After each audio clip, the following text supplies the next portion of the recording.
മുജാഹിദ് പ്രസ്ഥാനം സിഹിർ ഫലിക്കൂല എന്ന് പറഞ്ഞിരുന്നു. ഇപ്പൊ അതിന് ആത്മീയമായൊക്കെ ഉണ്ട് എന്നാ പറയുന്നത്. സത്യധാര 2007 പോലും അബ്ദുൽ ഹമീദ് വൈസി അമ്പലക്കട എഴുതിയല്ല, സിഹിർ ഫലിക്കുമെന്നും ചില ആത്മീയ ചികിത്സകളൊക്കെ ആകാമെന്നും ഔദ്യോഗികമായ വിഭാഗം ഇപ്പോൾ സമ്മതിച്ചുകൊണ്ടിരിക്കുന്നു. അപ്പൊ ഔദ്യോഗിക ഗ്രൂപ്പ് ഇപ്പൊ സമ്മതിക്കണം, അന്ന് നിഷേധിച്ചു എന്ന് 1960 കാലഘട്ടങ്ങളിൽ പിളർപ്പില്ല. അന്നേ സഹോദരങ്ങളെ ഇതിനെക്കുറിച്ച് വളരെ വ്യക്തമായി പറഞ്ഞ ഭാഗം നിങ്ങൾ ഞാനൊന്ന് കേൾപ്പിക്കുകയാണ്, കേട്ടോളൂ. ഗുണമോ ദോഷമോ ഉള്ള ഏതെങ്കിലും ഫലമുണ്ടാകുന്ന തരത്തിൽ ഒരു സിഹിറുമില്ല. കേവലം മനുഷ്യരെ പകിട്ടാക്കുന്ന ചില ചപ്പടി വിദ്യകൾ മാത്രമുള്ള പേരാണ് സിഹിർ എന്നിങ്ങനെ പല അഭിപ്രായങ്ങൾ മുമ്പും ഇപ്പോഴുമുണ്ട്. പണ്ട് മുതലേ ഉണ്ട്. എന്നാൽ ആരഭിപ്രായ കേട്ടോളി, കേനമിന്റെ അല്ല, മുഅ്തസിലിയ വിഭാഗക്കാരിൽ നിന്ന് ആണ് ഇതിന്റെ ഉത്ഭവം. വിശദാംശങ്ങളിൽ കുറച്ചൊക്കെ സത്യമുണ്ടെങ്കിലും മൊത്തത്തിൽ ഈ അഭിപ്രായം ഖുർആനിനോ നബിവചനങ്ങൾക്കോ എതിരാകുന്നു. ഇനി സിഹിറിനെ പറ്റി അദ്ദേഹം വിശദീകരിക്കുന്ന കേട്ടോളൂ. വസ്തുതകളുടെ പ്രകൃതിയിൽ മാറ്റം വരുത്തുകയോ പുതിയ ഏതെങ്കിലും യാഥാർത്ഥ്യം സൃഷ്ടിക്കുകയോ അല്ല സിഹിർ.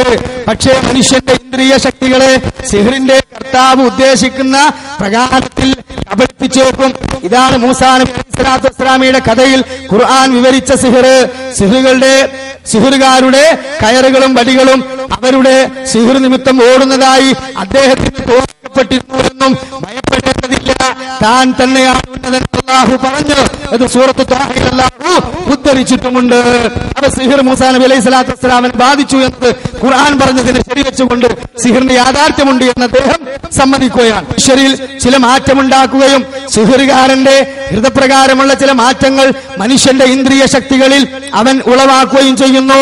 അള്ളാഹുവിനോട് ശരണം തേടേണ്ടുന്ന കെടുതൽ തന്നെയാണ് ഈ സിഹിർ എന്ന് പറയുന്നത്. വീണ്ടും അദ്ദേഹം എഴുതുന്നത് കേട്ടോളൂ. മനുഷ്യന്റെ മനസ്സിലും കാഴ്ച, കേൾവി മുതലായവയിലും വഞ്ചനാപരമായ മാറ്റമുണ്ടാക്കി ഉപദ്രവം ചെയ്യാൻ സിഹിർ കാരണമെത്രേ. ഹലോ, അപ്പൊ സിഹിർ കൊണ്ട് ഒരിക്കലും ഉപദ്രവിക്കാൻ പറ്റൂല, എന്നാൽ ഉപദ്രവിക്കാം. അതങ്ങനെ ഉണ്ട്, അതിന് യാഥാർത്ഥ്യമുണ്ട്. അത് ചെപ്പടി വിദ്യയല്ല. ജനങ്ങൾക്കിടയിൽ പിണക്കവും വഴക്കുമുണ്ടാക്കുക, ചില മനുഷ്യപിശാചുകൾ ദിവ്യത്വം അസാധാരണമായ കഴിവും ഉള്ളതായി തെറ്റിദ്ധരിപ്പിക്കുക മുതലായ പല നാശങ്ങളും അതുകൊണ്ടുണ്ടായിത്തീരും. ഇന്ദ്രജാലം, ആഭിചാരം മുതലായ വിദ്യാജാലം, കൺകെട്ട്, ചെപ്പടി വിദ്യ എന്നൊക്കെ പറയുന്ന സിഹിറിന്റെ ഇനങ്ങളിൽപ്പെട്ടതത്രേ. അപ്പൊ വളരെ വ്യക്തമായി കൊണ്ട് സിഹിറിനെ സംബന്ധിച്ചു പറയാൻ, അവ മൂലം ഏതെങ്കിലും ദോഷം സംഭവിക്കുന്നതിനെയും നിഷേധിക്കുവാൻ സാധ്യമല്ല. നേരെ മറിച്ച് സിഹിറിന്റെ ഇനത്തിൽപ്പെട്ടതായി അറിയപ്പെടുന്നതിലൊന്നും തന്നെ ഒരു യാഥാർത്ഥ്യവും ഇല്ലെന്ന ധാരണ ശരിയല്ല. ഇതാണ് വാസ്തവം. അപ്പൊ സിഹിറിനെ സംബന്ധിച്ച് വളരെ കൃത്യമായി കെ മൗലവി പരിശോധിച്ച, അമാനി മൗലവി എഴുതിയ, അലവി മൗലവി എഴുതിയ ആ പരിഭാഷയിൽ സഹോദരങ്ങളെ വളരെ വ്യക്തമായി തന്നെ പറയുന്നുണ്ട്. ഇനി 1985 സൽസബീൽ അൽമനാർ കേരളത്തുൽ മുജാഹിദീന്റെ മാസിക, അതിൽ തന്നെ നോക്കൂ നിങ്ങൾ. വളരെ വ്യക്തമായി കൊണ്ട് തന്നെ സിഹിർ എന്ന അധ്യായം വെച്ചുകൊണ്ട് എഴുതുന്നുണ്ട്.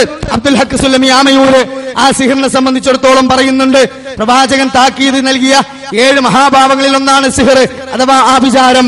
പ്രാചീന കാലം മുതൽ തന്നെ മനുഷ്യനെ ചൂഷണം ചെയ്യുന്നതിന് സ്വീകരിച്ചു വന്ന ഒരു പ്രവർത്തനമാണിത് എന്ന് അദ്ദേഹം പറഞ്ഞിട്ട്, ധനസമ്പാദനം, ശത്രു സംഹാരം, ആഗ്രഹ സഫലീകരണം, കുടുംബഭദ്രത, സന്താന സൗഭാഗ്യം എന്നിങ്ങനെ മനുഷ്യന്റെ ഭൗതിക നേട്ടങ്ങൾക്ക് വേണ്ടിയാണ് സിഹിർ ചെയ്യപ്പെടുന്നത്. അല്ലോ, അപ്പൊ ഇതിലൊക്കെ സിഹിർ ബാധിക്കുമെന്നും അതിലൊക്കെ നഷ്ടങ്ങൾ ഉണ്ടാകുമെന്നും കൃത്യമായി തന്നെയാണ് ഇവിടെ പറയുന്നത്.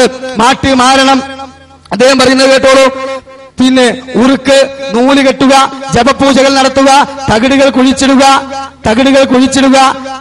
കനൽ ചാട്ടം, തുള്ളൽ ഹോമം, കോലം നിർമ്മിച്ച് കുഴിച്ചു മൂടൽ എന്നിങ്ങനെ വിവിധ മാർഗങ്ങൾ ആവശ്യങ്ങളുടെ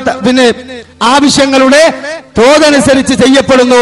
മാട്ട് മാരണം എന്നീ പേരുകളിൽ നടത്തപ്പെടുന്ന ഭീമത്സവമായ ദുരാചാരങ്ങളും സിഹിർ തന്നെയാണ്. അപ്പൊ സിഹിർ ഇല്ല എന്നോ അതിന് യാഥാർത്ഥ്യമില്ല എന്നോ പറയുകയാണെങ്കിൽ ഇങ്ങനെ എഴുതേണ്ട ആവശ്യമുണ്ടോ? പരിഭാഷയിൽ ഇതിന്റെ വിശദീകരണത്തിൽ കൊടുക്കേണ്ടതുണ്ടോ? അപ്പൊ സഹോദരങ്ങളെ, കേരളത്തുൽ മുജാഹിദീന്റെ പഴയകാല നിലപാട് വളരെ കൃത്യമായി അത് തന്നെയായിരുന്നു.